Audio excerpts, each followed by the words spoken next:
मित्रांनो, सध्या पश्चिम बंगालमध्ये अंडा फेकले जात आहेत. अंडा स्ट्राईक होतोय आणि ते सुद्धा कोणावरती? तर तृणमूलच्या आमदारांवरती आणि खासदारांवरती. आणि त्यामुळे त्यांची आता अवस्था बिकट झालेली आहे.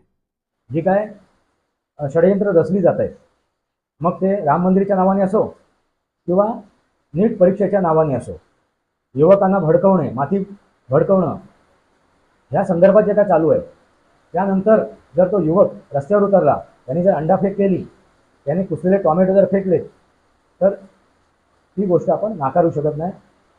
हेच ते वास्तव आहे. वास्तवावर बोलू त्याच्यामुळे शृंखलेला सबस्क्राईब करा, बेल आयकॉन दाबा.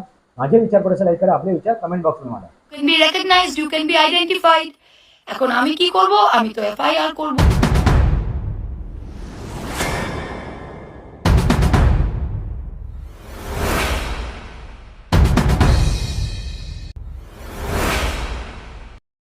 नमस्कार मित्रांनो, वंदे मातरम.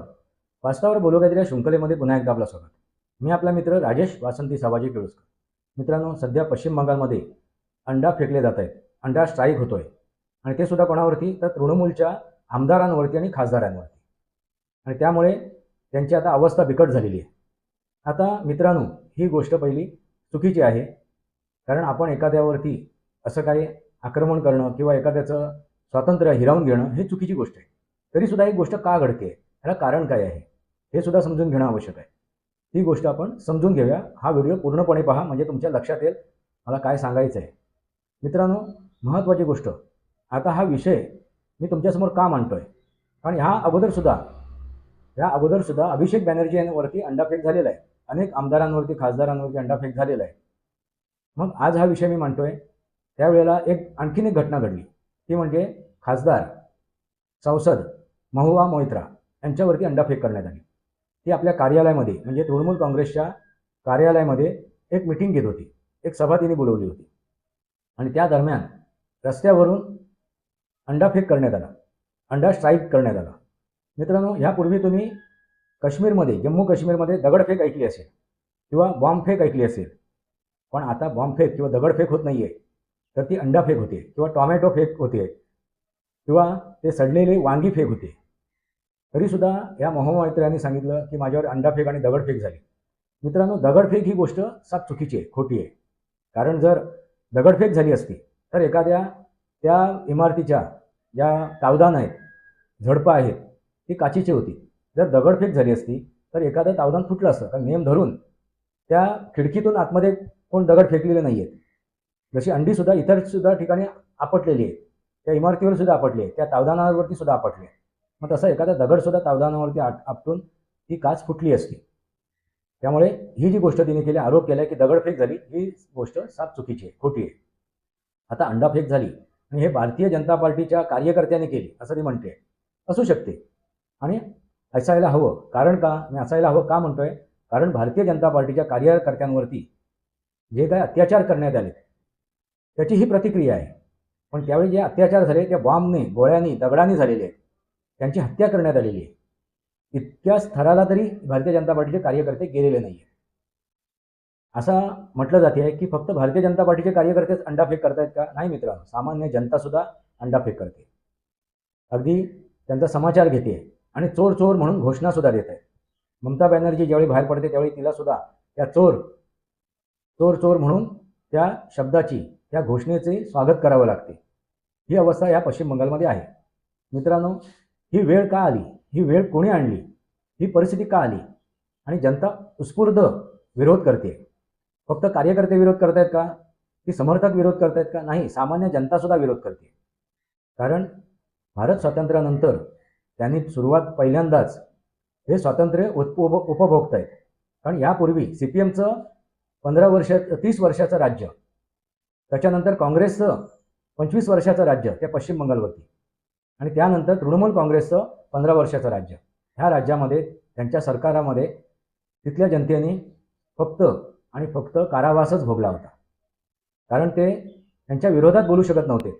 आणि पश्चिम बंगालमध्ये ही गोष्ट अगदी स्पष्टरित्या निदर्शनात आली ज्यावेळी सोशल मीडिया कार्यरत झाली. अनेक व्हिडिओ तुम्हाला पाहायला मिळेल असतील. सामान्य जनतेची सुद्धा हत्या झाली, आया बहिणींची इज्जत लुटली गेली. अशा परिस्थितीमध्ये आता पश्चिम बंगालमध्ये एक परिवर्तन आलेलं आहे. आणि दुसरी महत्त्वाची गोष्ट, हिंदू मुसलमान ही गोष्ट केली गेली आणि मुसलमान त्यावेळी तिथे काय होते, मुजोर झाले होते. मित्रांनो, आता तिथे परिस्थिती सामान्य आहे. त्याला कारण आहे की परिवर्तन झालेलं आहे आणि आता त्यांच्या मनावरती जे बिंबलं गेलं होतं, इतके वर्ष जे पारतंत्र्य म्हणजे तथाकथित भारत स्वतंत्र झाला होता 1947 साली, पण पश्चिम बंगाल स्वतंत्र झाला नव्हता. तो स्वकीयांच्या गुलामगिरीत होता. आणि स्वकीय कोण, तर CPM, काँग्रेस आणि तृणमूल काँग्रेस. तो आझाद झाला आहे, तो स्वच्छंद झाला आहे. मग आता तिथून त्या प्रतिक्रिया जर पाहायला मिळत असतील तर ते वावगं नाही आहे. कुठेतरी उद्रेक आहे मनात, एक धुसफूस आहे, तो लाव्हा भरलेला आहे. मग ते भारतीय जनता पार्टीचे कार्यकर्ते असो किंवा सामान्य नागरिक असो किंवा ते समर्थक असो भारतीय जनता पार्टीचे, त्यांचा उद्रेक आहे, तो एक लाव्हा भरलेला आहे. इतके वर्ष जे जाच त्यांनी भोगला त्याचा तो एक उद्रेक आहे, त्याची प्रतिक्रिया आहे. आणि ह्या प्रतिक्रियेचं हे रूपांतर ह्या अंडाफेकमध्ये झालेलं आहे. मित्रांनो, महुआ मोइत्रा यांनी जे आव्हान केलं युरोपातून की माझ्यावरती अंडी फेकून दाखवा, हे करण्याची आवश्यकता नव्हती. तुम्ही अगोदरच काय झालं आहे, आग डोम उसळलेला आहे. कोणाच्या मनात, तर जनतेच्या मनात, त्या भारतीय जनता पार्टीच्या कार्यकर्त्यांच्या मनात, त्या समर्थकांच्या मनात एक विद्वेष निर्माण झालेला आहे तुमच्याबाबत, तृणमूल काँग्रेसच्या कार्यकर्त्यांबाबत, नेत्यांबद्दल. आता असं असताना तुम्ही परत त्यांना डिवचताय. म्हणजे तुम्ही डिवचल्यानंतर तो साप पाणा काढून उभा राहणार आणि तो चावणारच, दंश करणारच. आणि मग तुम्ही म्हणणार, अरे त्या सर्पाने मला दंश केला, अरे पण तू त्याला आधी चाळवलंस का? हा साधा सरळ प्रश्न आहे. मित्रांनो, ह्या अगोदर ह्याच महुआ मोइत्राने अमित शहाबद्दल काय बोलले होते, त्याची मुंडकी कापून आणा आणि माझ्या टेबलावर ठेवा. म्हणजे तुम्ही संसद आहात, मग ही संसदीय भाषा झाली का? एका खासदाराला ही शोभनीय भाषा झाली का? अनेक त्यांचे जर आपण वक्तव्य शोधायला गेलो तर बरीच वक्तव्य आहेत. ते भारतीय जनता पार्टीबद्दल किंवा नरेंद्र मोदीजींबद्दल, अमित शहाबद्दल जे काय त्यांनी उद्गार काढलेले आहेत ते अशोभनीय आहे, ते असंसदीय आहे. मग अशी हे महुआ मोइत्रा आज काय परत एकदा धमकी देते. त्यांनी लगेच तिथल्या DGPला फोन केला आणि मला सांगितलं की मला संरक्षण द्या. तुमचे पोलीस तिथे कार्यरत आहेत तरीसुद्धा ते ॲक्शन घेत नाही.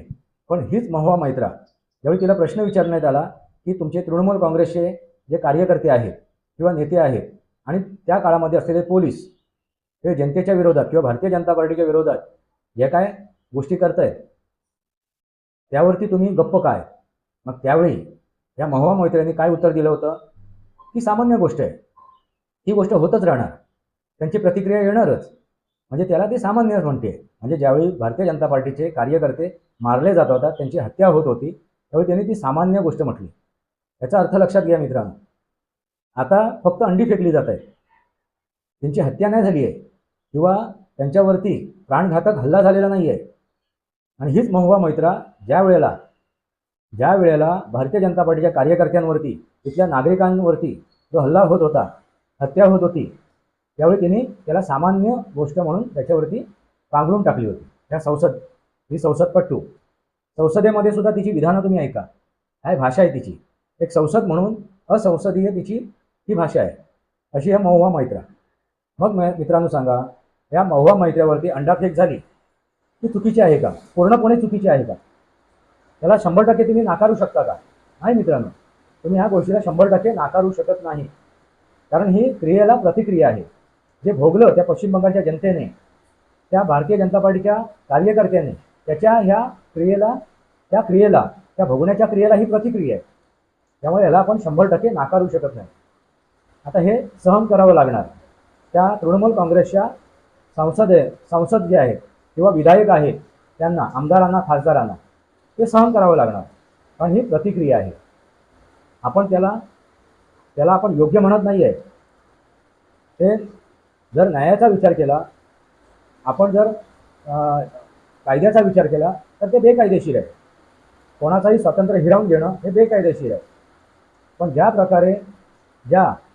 प्रकारे हे जे काय 70-80 वर्ष, 79 वर्ष त्या जनतेने पारतंत्र्यात काढले, गुलामगिरीत काढले, त्यांची हत्या झाली, आया बहिणीची इज्जत लुटली गेली, त्यांची प्रतारणा झाली. मग त्या जनतेची आणि त्या भारतीय जनता पार्टीच्या कार्यकर्त्यांची ही प्रतिक्रियाच असणार. आणि ज्या प्रकारे त्यांच्यावरती हे सर्व त्या प्रसंगाला ते तोंड दिलं, त्याने निर्भयतेने तोंड दिलं आणि ही वेळ त्यांच्या हातात आली, संधी त्यांच्या हातात आली. ते आता ते स्वतंत्र झाले आहेत आता ते या गुंडांना, त्या नेत्यांना ते जुमानत नाही आहे, त्यांची दहशत संपलेली आहे. मग असं असताना ते आपली प्रतिक्रिया उमटवणारच, हे साहजिक आहे, हे वास्तव आहे आणि हेच ते वास्तव समजणं आवश्यक आहे. मित्रांनो, तुम्हाला काय वाटते? आता अशीच प्रतिक्रिया तुम्हाला इतर भारतामध्ये, इतर राज्यामध्ये पाहायला मिळेल का? मित्रांनो, लवकरच पाहायला मिळेल. कारण उत्तर प्रदेशच्या निवडणुका आता जवळ येत आहेत. त्या दरम्यान जी काय षडयंत्र रचली जात आहेत, मग ते राम मंदिराच्या नावाने असो किंवा नीट परीक्षेच्या नावाने असो, युवकांना भडकवणे, माती भडकवणं, ह्या संदर्भात जे काय चालू आहे, त्यानंतर जर तो युवक रस्त्यावर उतरला, त्यांनी जर अंडाफेक केली, त्यांनी कुसलेले टॉमॅटो जर फेकले, तर ती गोष्ट आपण नाकारू शकत नाही. हेच ते वास्तव आहे. वास्तवावर बोलू याच्यामुळे शुंकलेला सबस्क्राईब करा, बेल आयकॉन दाबा, माझे विचार पडेल लाईक करा, आपले विचार कमेंट बॉक्समध्ये मांडा. तुर्तासित कर. भारत माता की जय, वंदे मातरम. जय भारत, जय महाराष्ट्र, जय सनातन.